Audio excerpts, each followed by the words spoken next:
Hi guys, welcome back to the channel. So as you guys can see, I have Micah here with me today. So Micah will be joining me with the assembly of our SleeperVE's engine. To be honest, I am not sure if the engine is actually going back into the SleeperVE at this point. But let's get the engine assembled and let's see how far we actually get, or what the plans is after the motor is assembled. If the motor is going back into the SleeperVE, we will probably be doing that maybe today. I am hoping for that. I'm gonna see how far I get with everything. But yeah, so this is gonna be Micah's first video where he's actually joining me with assembling an engine. So we will be assembling the whole engine from bottom to top. For now, we are gonna first assemble the bottom. So what I'm gonna do is now I'm gonna go about cleaning it. I'm gonna show you guys now what I've done thus far. So I'm just gonna go about cleaning off the engine, and then Micah will be joining me with assembling the engine. Are you excited, Micah? Yeah. So just give you guys a quick glance of where I am with the Escort. So this is about where I am now. As you guys can see, we do have the steering rack in there. I just need to complete these things. This is our race car. Yes, you can. That is our race car. Yeah, so this is our race car. So as Micah said, so what I need to do still is we need to do some welding. Get these stuff stationed, or get these stuff solidly welded and mounted, so our steering rack will be solid, and then we can go about doing our mounts. So yeah guys, we're getting there. The engine is kind of where it should be at the moment. Sorry man, I did not flip this camera. But yeah guys, so that's just a bit of a small glance of what is happening with the sleeper, with our Escort, or the race car Escort. So yeah guys, let's quickly get going there. I'm probably not going to show you guys the whole washing procedure, but I'm going to take you guys quickly through the cleanup, what I did thus far, and then I will get you guys when we are doing the assembly. So guys, here we go. This is basically a bucket that I use normally just to clean off parts and things. Yeah, you can see my uncle was here. He's actually the only one that smokes. None of us in the house smokes. Yeah, so this is the bowl that I use to clean off our parts. Here we have the SR20 VE of the SleeperVE. That's the sub-assembly, or the block, put it like that. So I did go about cleaning off over here. I did go about cleaning off over there, and I did go about cleaning off on this side as well. So here's our sump side. This is where our oil pump goes, and then obviously our cylinder head gasket, and then the cylinder head goes over there. I also went about cleaning our pistons. As you guys can see, all the grooves are cleaned in there, so they are nice and clean. I just need to wash off the pistons now. So what I'm going to do now is I'm just going to go about washing off the piston and washing off the block as well, and then I am going to assemble everything as need be. So over here we have some few parts as well. I did not clean that yet. I'm just going to try and first get the whole sub-assembly assembled, and then I am going to go ahead with cleaning the sumps, and then we will throw the sumps and everything back on to the car. So yeah guys, so let's go. As I've told you guys, Micah is with me as well today, but I'm not gonna include him in washing the parts because it's a bit dirty and wet. I don't want him to get wet, so I'm gonna leave him out of this one. I'll probably do it off camera quickly, and then we will go about throwing everything together. So Micah will be joining me with assembling the whole setup. Actually, he's gonna probably be with me assembling the whole engine with head and everything, but for now he's gonna do the block. I would actually like to see how far I get. Maybe we can throw the engine back into the car. Let's keep our fingers crossed and see how far we get today.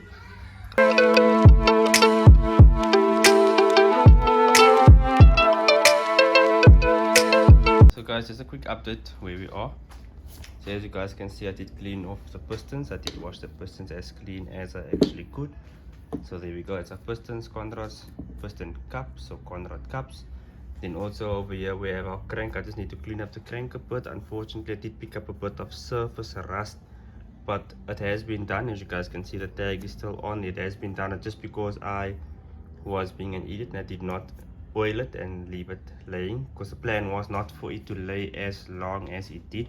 It only laid about a few weeks, 2-3 weeks, but yeah, that was long enough to get it actually to pick up some surface thrust, so I'm just gonna clean that off. So this is our crank cups. I need to clean those off as well. So as you guys can see, we do have our rings and our bearings over there. So that is our rings for the pistons, bearings for the conrods, and our bearings for the crank. Over here we have the sub. I just need to do some mounting. As you guys can see, it is set up here already, so I am about to do that now.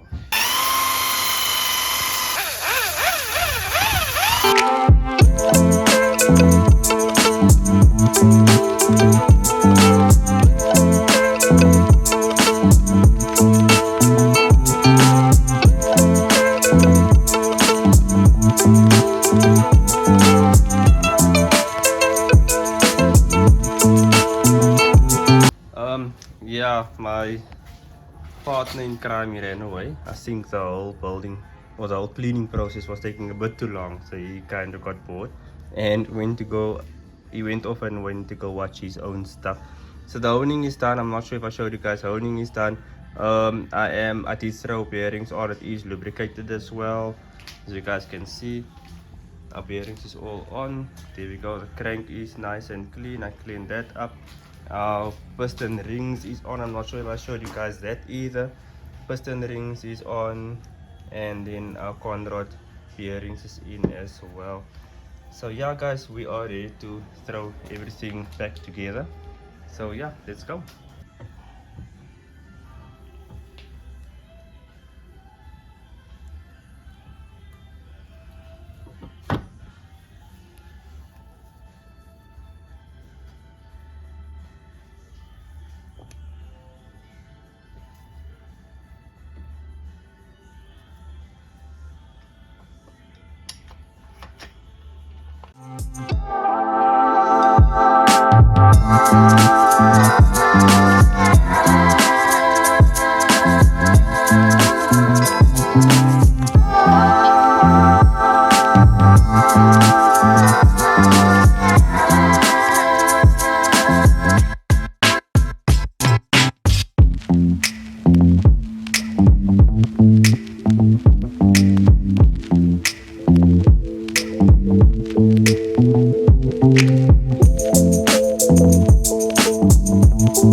Crank is in.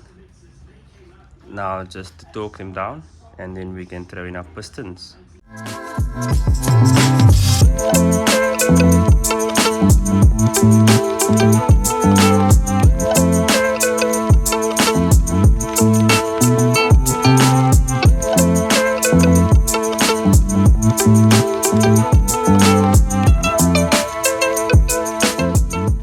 The pistons are in, as you can see. There we go. Number 1, 2, 3 is in. I'll explain to you guys now what's happening with number 3. Number 4 is in as well. So if we come to the back here of our block, we can see that we have number 1, it's in, 2 is in, but number 3, the cup is not on. Number 4's cup is on, as you guys can see in there as well. I'm having a bit of an issue with this cup. As soon as I fit the cup and I tighten down the bolt a bit, the crank does not want to turn. It will turn with force, but I don't want to force it. So yeah, I did kind of just press it a little bit and see if it is maybe just because my hands are weak and the pistons are in and it's turning a bit heavier than what it is when it is alone. But then I've noticed that as soon as I loosen up the cup, I'm able to turn it with my hand as it is now. These cups came from these corner rods. It came from this block. We sent everything away to get checked and to machined and to resized and to get everything on point. I'm not sure if after machining it kind of messed a bit with this one cup. Yeah, so I'm gonna check. I can't see exactly where it is actually pinching, so I'm trying to figure that out. As soon as I get that sorted, I'll explain to you guys exactly what was going on. Look how dirty the bearing is already because of me in and out the whole time. So yeah, so to get that sorted, I'm just gonna take a little bit of a break from this and just continue with cleaning the sump and the small sump. Then I'll get back to figuring that out. It shouldn't be a train smash. I'm gonna see. I'm trying to see what I can do. I had a problem with one piston as well, where one of the rings did not want to seat properly. There was a step up on the one lobe of the piston. I managed to sort that out. I did not actually record anything about that, but I managed to sort that out. So that one is fine. That was on piston number 1. So that one is fine. So now it is just this that is the hold up. Yeah, it's keeping me from closing up the bottom end. So yeah, let me.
So guys, it's a quick oil pump update. So as you can see, I did manage to get the bolt out. So we took the pump apart. As you guys can see, it actually looks quite clean inside. I do not see any filings with a naked eye, but obviously we know that there might be some filings laying somewhere. Yeah, so obviously I am going to get the pump cleaned out properly. That's the plan. As you guys can see over there, we can't see any filings with a naked eye, but obviously we know that there is some filings laying around there. So that goes there, and that goes there. Basically how the pump works, it does that, as you guys can see. Just watch the lobes, and that's how it pumps oil. So guys, today is a new day. We are gonna continue working on the Sleeper VE. What I would like to do today is actually just get the gearbox out. So as I said, I think I mentioned it previously in the video, that I am going to complete outside and I'm just going to fit it back into the car. It's easier for me that way, it's quicker for me that way. Unfortunately now it's a moment that is just a whole long story. So I'm going to add the date at the bottom here, basically when I actually started removing the motor until now where we are today. I think it is just about over a month. So yeah, as you guys can see, that is how my time is. I don't have time for nothing anymore. I would really love to get these builds going and stuff, but unfortunately my time is very little. But yeah, it's soon to get better. It is going to get better. I'm hoping for it to get better. As you guys can see, there's still a whole lot of mess around me. I just got into the garage now, so I'm just gonna do some cleanup. Then I am gonna get the car into the sky, or basically just jack the car up. I should stop using the word get the car into the sky. I'm gonna jack the car up and then I'm just gonna remove the box and the shafts and then take it from there. I would like to probably get the box onto the engine. So I obviously need to get the flywheel back on, need to get the clutch back on, and need to get the pressure plate back on, so the whole clutch kit back onto the car, and then attach the gearbox to the engine. So guys, here we go. As you guys can see, the car is back down on the ground. The gearbox is removed. There's no box in there. You can see there the one shaft is in. So I left it like that. To fit the motor, I will definitely remove that shaft because I don't like to force them in like that, because it actually damages the seal. If you guys haven't noticed yet, this SR20 guys, that shaft damages the seal if you are forcing it in there and forcing it in all angles, and afterwards you get a leak. So you'll get the gearbox oil leak dripping from that seal. Because our box is gone, our shaft is out there as well. Just to show you guys the shaft, here's our shaft laying. This is the LSD, as you guys can see on the side. That is the LSD cup, so it's a bit different to the non-LSD. There's our gearbox. It's a bit dirty, needs to be cleaned, so I'm gonna clean everything before I put everything back together again. Or I might even just put everything together and just clean it as a whole unit before putting it back into the car.